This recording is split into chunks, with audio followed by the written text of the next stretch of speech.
At ganito po kami sa umaga, ganito ang aming eksena.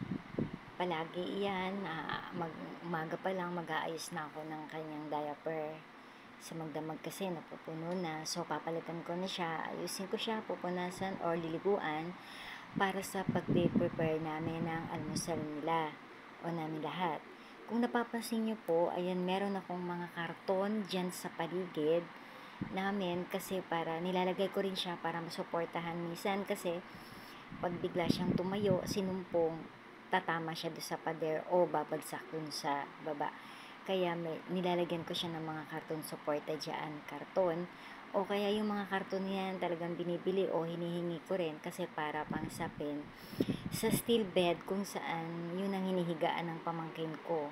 Hindi ko na po mailagay yung foam sa kanya kasi dahil nababasa, natatagasan siya ng wiwi, so kailangan palitan agad at mabababad kasi kung hindi. Yung foam kasi mahirap din na laging nakasapin. So, ang ginawa ko, pinilitan ko na lang siya ng karton. Yun nga po, medyo mahirap talaga kasi itong aking assistant naman ay talagang mayroon din po kasi siyang intellectual disability. So, mahirap po kami makakonect na dalawa. So, ngayon, siya lang po talaga ang katukatuwang ko sa maghapon. Kailangan ko po ng mahabang pasensya kasi kahit pagod na po ako, minsan naiirita na rin po ako. Kapag pagod na at masakit ng ulo ko o kaya gutom na rin ako, nag-iiba na rin yung mood ko. Napapagalitan ko na rin itong kapatid kong may intellectual disability kasi nasa 52 years old na po siya pero ang edad niya is parang nasa 10 years old. Parang ganun lang po siya. Hindi po yan nag-aral kasi wala po siyang kakayahan na sumunod ang ano po sa kanya, ang mga may intellectual disability, hindi po siya makasunod.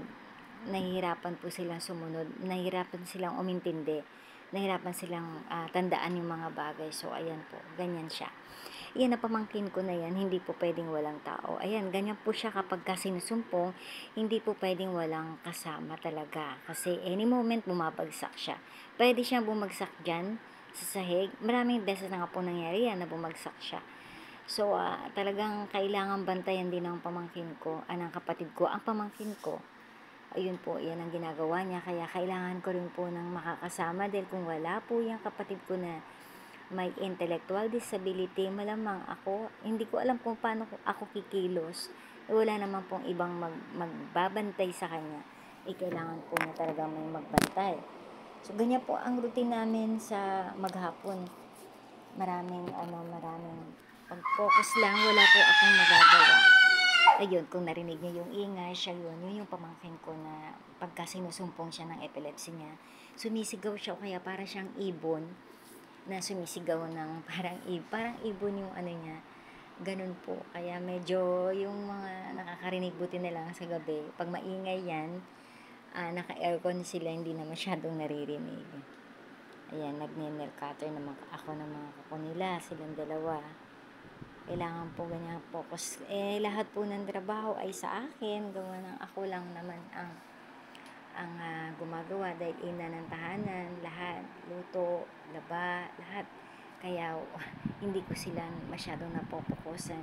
Kaya ngayon ginawan ko ng video na sana mapanood ng nanay niya, ng kapatid ko. Kasi hindi ko alam kung nasaan na siya ngayon. Kasi hindi siya nagpaparamdam sa amin. Nasa Amerika po yung kanyang nanay, yung kapatid ko. At alam ko naman na alam niya ang kalagayan ng anak niya dito dahil minsan nadala niya na nga po iyan sa Amerika. 2 taon siya doon. 5 years old siya nang sinama niya doon. Itong pamangkin ko, 5 years old. And then after 2 years, binalik niya kasi nagbuntis siya, nanganak siya. Hindi niya kayang alagaan kasi masyadong strict din yung asawa niya noon that time. Pero dahil divorce na rin sila mag-asawa, ngayon, matagal na rin, ilang taon na, maliit pa yung mga anak ng dalawa doon sa Amerikano, ay naghiwalay na sila, nag-divorce na rin po sila. So, ngayon, hindi ko na alam kung ano na ang nagaganap sa kapatid ko, pero sana, kahit ano pa man ang nangyayari sa kanya, nakikipag-connect po siya sa amin, nakikipag-communicate po. Kasi kailangan ko rin po ng tulong niya. Dahil nga po, nasa akin yung anak niya at mahirap ako makagalaw dahil mga pangangailangan namin hindi puwedeng lagi na lang po lahat nakasuporta yung nasa paligid namin kasi may mga pamilya rin po ito. At hindi naman po kami meron sa buhay. Kumbaga, nakakaraos lang po talaga. Kaya eto nga po, sinubukan gumawa ng video para sana kahit papaano kung mag-scroll siya sa YT, makita niya 'to. Kasi matagal na panahon na wala siyang komunikasyon sa amin at hindi ko alam kung ano nang gagawin ko sa anak niya. Ipinangako niya talaga ito na kukunin niya after ng pandemic. Ganito siya kapagka hindi masyadong malakas yung sumpong niya, yung atake sa Sinusumpong kanya, ayan, ganyan siya. Ganyan Yung siya pag parang sinusumpong. wala siyang balanse. Para siyang lasing. Parang Ano siya matutumba, susubsob, na hindi Para siya siyang lasing. makadiretso. Parang ganun. Ayun, Kailangan talagang lagi siyang may kasama dahil yan, ganyan, no? Para Hindi siya talaga pwedeng wala siyang kanina nga sumubsob mga talaga siya. cover-covers At hindi nakukontrol sa basta dingding, diretso lalo na bagsak kung kung saan siya semento kasi nga babagsak. Kaya kailangan any talagang moment meron bumabagsak talaga siya. nagbabantay Walang direksyon yun. sa kanya mula Ayan pagising hanggang matulog kasi minsan sinusumpong siya na kahit nandiyan kami sa tabi niya ay talagang hindi na maawat yung pagsumpong Bakit niya. di siya Takihin ko nagkasakit minsan nga tulad bigla niya? na lang nakaupo kami sa tabi ng kanyang steel bed, bigla siyang sumuba. So,